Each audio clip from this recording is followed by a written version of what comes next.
comme si vos deux âmes s'étaient parlé bien avant vos corps. Dans cette vidéo, nous allons explorer ce mystère, celui de deux âmes qui s'alignent au-delà du visible, au-delà du temps. Ce n'est pas un conte de fées, c'est une réalité que vivent ceux qui écoutent leur âme. L'appel silencieux de l'âme, version développée.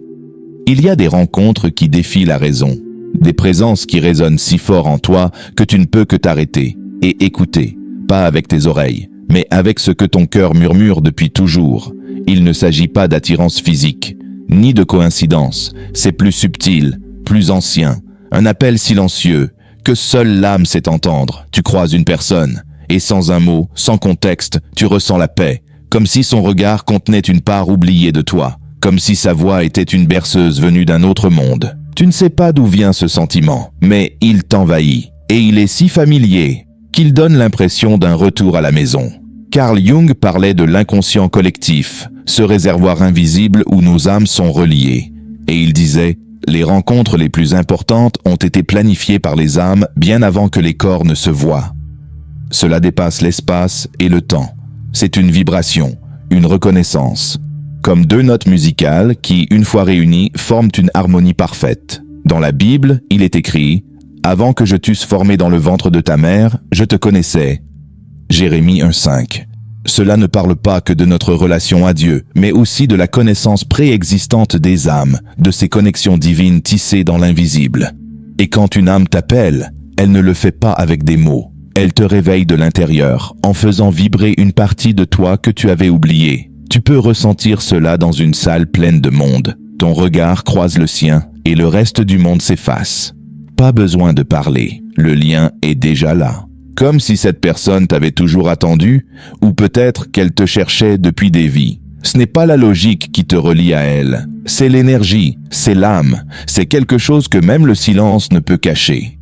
Le hasard n'existe pas, les âmes se retrouvent par synchronicité. Il y a dans la vie des instants si parfaitement alignés qu'ils semblent irréels.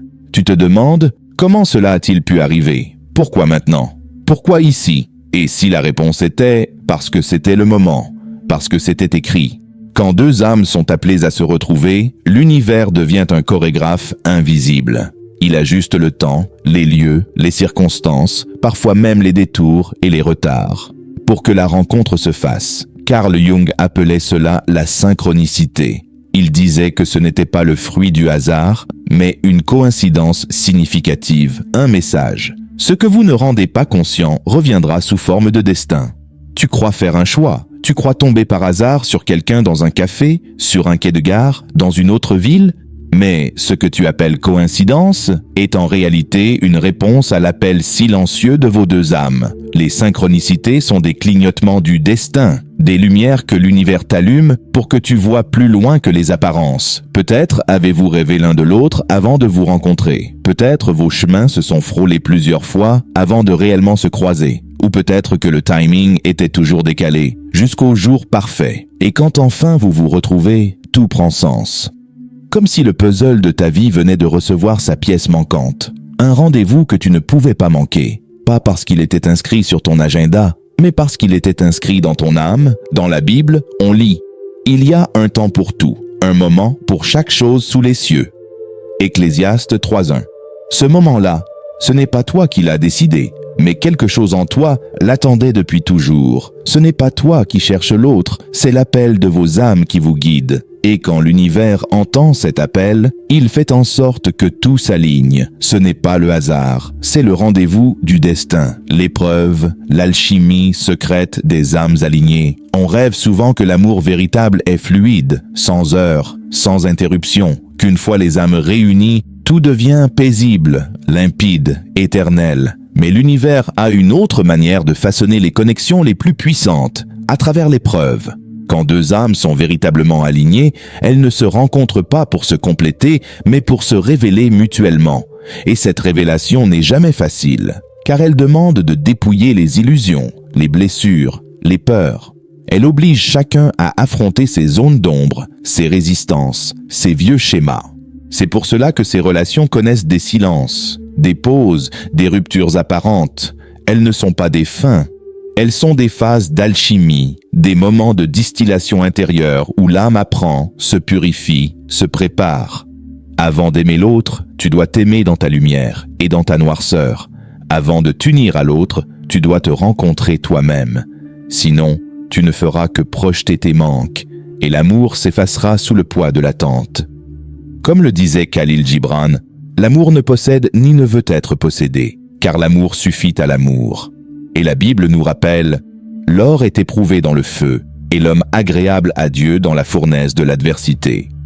Ecclésiastique 2:5. Les âmes alignées doivent passer par le feu. Pas pour se brûler, mais pour briller davantage. Chaque séparation est une préparation. Chaque tempête est une initiation. Chaque douleur est un passage obligé vers un amour plus vaste, plus libre, plus conscient.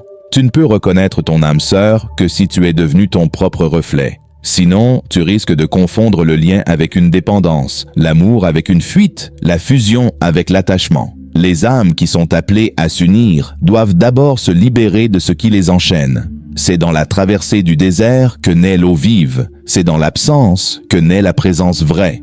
La douleur prépare le cœur à accueillir une vérité plus vaste. Et cette vérité, c'est que l'amour divin est d'abord une transformation intérieure. Le temps ne détruit pas ce qui est éternel.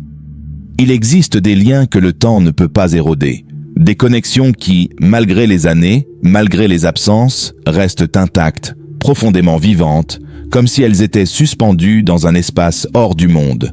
Quand deux âmes se sont reconnues une fois, elles ne cessent jamais de se chercher. Même séparées par des océans, des circonstances ou des vies entières, elles savent que ce lien n'est pas une rencontre ordinaire. Ce n'est pas un simple épisode. C'est une reconnexion sacrée, une continuation.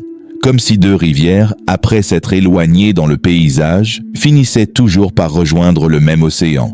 Martin Luther King disait « Rien dans le monde ne peut empêcher un homme déterminé à accomplir son destin. Cela vaut aussi pour les âmes. Une âme déterminée à retrouver l'autre retrouvera toujours le chemin.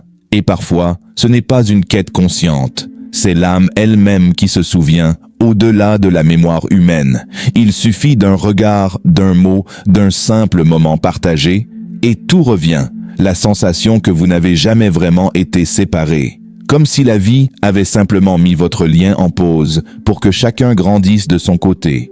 Puis, au moment parfait, vous vous retrouvez, non pas comme deux étrangers, mais comme deux voyageurs revenus à la maison. La Bible nous murmure « 1000 ans sont comme un jour à tes yeux, Seigneur ». Psaume 90, 4. Le temps linéaire n'a aucune emprise sur les choses de l'âme. Ce qui est éternel ne peut pas être perdu. Alors, même si les chemins se séparent, même si les silences durent, l'énergie reste vivante. Elle se manifeste parfois dans un rêve, un frisson soudain, une pensée au milieu de la nuit, un écho, un appel, car certaines personnes ne sont pas de passage. Elles sont de retour, et quand elles reviennent, ce n'est pas pour recommencer. C'est pour continuer l'histoire sacrée que vos âmes avaient commencé bien avant que vos corps ne se croisent. Si tu as ressenti ces signes avec quelqu'un, ne doute pas, ce n'est pas un rêve. C'est ton âme qui se rappelle d'un lien ancien, puissant et inaltérable. Reste à l'écoute. Ce genre de lien ne se vit qu'avec le cœur ouvert et l'âme éveillée.